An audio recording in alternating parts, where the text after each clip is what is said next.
This winter I've really been enjoying making these little homemade support cages with sticks from the garden, from various sort of flowering bushes and shrubs. It just adds an extra, I think, aspect of interest. And as the spring flowers themselves, look how tall this one is, it really needs that extra support as he gets really tall and top heavy. But as they sort of fade and die, then the little sticks themselves, these branches, start springing out. You see here, this is a forsythia, these wonderful yellow star-like flowers. It just looks so springy and pretty. And in this basket, the hyacinth is actually starting to droop and die, but it still looks so lovely. Really adds a little extra something to it. And it's been very useful to tie those little heavy, top-heavy blossoms onto the sticks themselves, the cage, the support cage. So here's my next little project. I think it's so lovely to succession plant these ones almost, so they come at different times and you always have something beautiful and fresh on your windowsill or wherever you keep them. This one is a bunch of white ones, so you've got some white, cute, fat hyacinths here.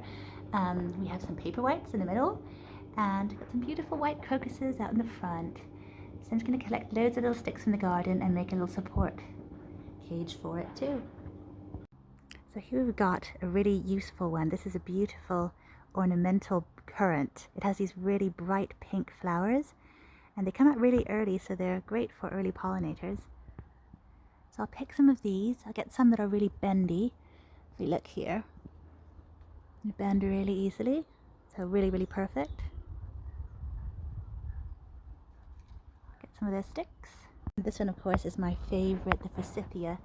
You see, it's full of little buds there, and they're the ones that we had flowering inside. After just a little while inside, they really burst into bloom. And it's got this twirling around it here, which I think adds a pretty bit too. So get some of these. I just thought I'd show this to you. This is a contorted hazel, or corkscrew hazel too, it's known as. It's a really beautiful little tree. This is a really tiny one. I only planted it last year, but I thought it'd be so much fun to grow. And then as I prune little bits off, I could use them in these kind of decorations. They're really gorgeously twirly. But it does grow quite slowly, and so I can't use any this year, but hopefully soon that time will come. So here's the end result. I've taken all the little branches and twigs and sort of put them into the pot over here, just fastened them in there, secured them in there, and twisted the branch round, just bent it over and popped it in the other side too. So it just looks really, really springy, I feel. It's a wonderful way to bring some of the outdoors inside. And as all the other bulbs start shooting up and bushing out and flowering, it's going to be really, really gorgeous. I love all the greenery too, even the little green buds that have also broken bud. It's really, really pretty.